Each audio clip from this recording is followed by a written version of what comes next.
청주에서 직장 생활을 하는 32살 박상은 씨. 8년째 병상에 계시는 부모님을 돌보느라 대학 졸업 때까지 진 빚이 3천만 원이 넘습니다. 그런데 지난 2년 새 이 빚이 2배로 늘었습니다. 채무는 얼마입니까? 총 6,500 정도요. 카드 값이랑 이런 게 계속적으로 반복이 되고 그렇게 눈덩이처럼 불어났어요.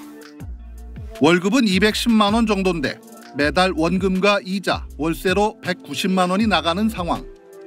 하루 한 끼만 먹으며 버텼지만 빚은 계속 늘었습니다. 연체를 피하려고 고금리 대출까지 받으며 돌려막기 한 게 화근이었습니다. 제 신용도랑 그런 게 안 맞아 떨어지니까 은행에서도 이제 힘들고 대부업체까지 이제 손이 닿게 된 거죠. 최근엔 금리 2%대 대환대출을 해준다는 보이스피싱에 걸려 1,500만 원의 빚을 추가로 지게 됐습니다.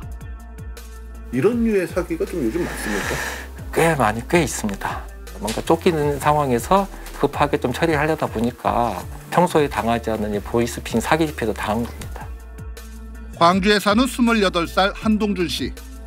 대학 졸업 때까지 중증 장애를 가진 아버지를 돌보며 집안 생계를 도왔습니다. 단기 알바를 진짜 많이 했어요. 호송 경호 알바도 가보고 공사장 단기 알바도 가보고 식당 단기 알바도 가보고. 학자금 대출과 생활비 대출로 졸업 때까지 진 빚이 1,000만 원. 입사했지만 1년 만에 구조조정 당하면서 빚은 계속 늘어났습니다. 그걸 이제 제때 못 갚기 시작한 거죠. 이 카드 2개 돌려막기를 했어요. 이제 돌려막기가 안 되니까 카드 2개가 터져버린 거죠. 빚은 2년 새 3,200만 원으로 늘었고 결국 동준 씨는 상담 끝에 개인 회생 절차를 밟기로 했습니다. 20, 30대 청년 10명 가운데 1명은 감당 불가능한 빚을 지고 있고 서울회생법원을 통해 개인 회생 절차를 밟는 사람들 가운데 절반 가까운 46.1%가 20, 30대입니다. 혼자 끙끙 앓게 되고 결국 문제가 심각해지고 골마 터져야만 어딘가를 찾아가는 상황인 거죠. 청년들은 금융 지식도 부족하고 채무 관리에 취약한 데다 빚 문제를 가족이나 친구와 터놓고 의논하기도 쉽지 않은 현실. 심각한 지경에 이르기 전에 채무 상태를 점검하고 대처법을 마련해주는 단체나 기관이 더 많아져야 한다고 전문가들은 지적합니다. SBS 박병일입니다. 20대 A씨는 2년 전 햇살론으로 월세 보증금 500만 원을 대출받았습니다. 구직기간 쓸 생활비를 카드론과 캐피탈에서 빌리면서 대출금은 3천만 원까지 빠르게 늘었습니다. 결국 빚을 감당하지 못해 법원에 회생을 신청했습니다. 신용이 좀 이렇게 안 되다 보니까 이제 캐피탈에서 빌린 게 좀 더 많은 것 같아요. 19% 이상이 됐던 것 같아요. 다가보면 30이거든요. 빌린 돈을 제때 갚지 못하는 젊은 층이 점점 늘고 있습니다. 지난 6월 말 기준 은행 전월세 대출을 포함한 주택담보대출의 20대 이하의 연체율은 0.44%. 전 연령층 최고치로 다른 연령층의 2배가 넘습니다. 정부가 저신용자에게 최대 100만 원까지 해주는 소액생계비 대출도 20대의 연체율이 24.5%로 전 연령층에서 가장 높았습니다. 4명 중 1명이 8천 원 정도의 이자도 제때 내지 못하고 있는 겁니다. 20대 연체율 급증의 원인은 복합적입니다. 다른 연령대보다 직업과 소득이 불안정한 상황에서 고금리와 고물가 등으로 생활 주거비 부담이 커졌습니다.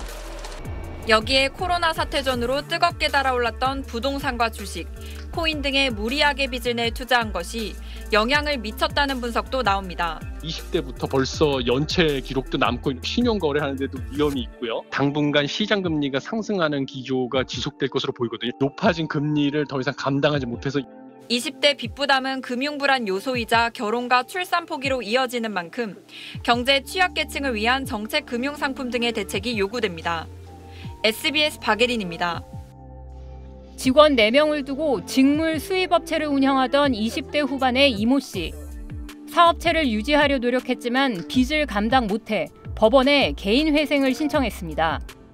직원들한테 퇴직금도 줘야 되고 최고금리 바로 비친 그러니까 21% 19% 그 사이에서 대출을 결국 받게 됐죠. 이 금융권으로. 코로나19를 거치며 사업상 어려움이나 생계 문제 등으로 빚만 쌓이는 청년들이 늘고 있습니다.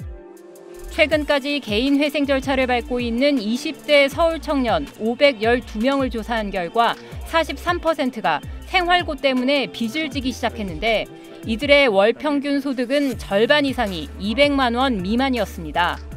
소득의 절반가량은 생활비로 썼는데 월세로 산다는 응답이 42%에 달해 상당 부분은 주거비로 쓴 걸로 추정됩니다. 가난의 대물림 역시 청년 취약계층을 빚더미로 내모는 요인입니다. 부모나 친지로부터 생활비를 지원받지 못한다는 이들이 79%에 달했고 도움을 청할 곳이 없다는 답도 66%나 됐습니다. 가족의 빚을 내가 대입연체한다던가 처음부터 그 부채를 갖고 갈 수밖에 없는 20대 청년들이 되게 많이 있다는 걸 느끼게 됐고 은행 문턱이 높다 보니 기댈 수 있는 곳이라곤 저축은행과 캐피털, 대부업체 같은 고금리 대출기관뿐. 돌려막기로 높은 이자를 감당하며 대출을 갚다가 신용불량자 문턱에 이르는 겁니다. 조사자들 가운데 38%는 빚독촉 등 불법 채권 추심에 시달렸다고 했습니다. 스트레스나 불안, 우울감 등 정신건강 문제도 심각한 것으로 나타나 세심한 대책 마련이 절실합니다. SBS 유덕기입니다.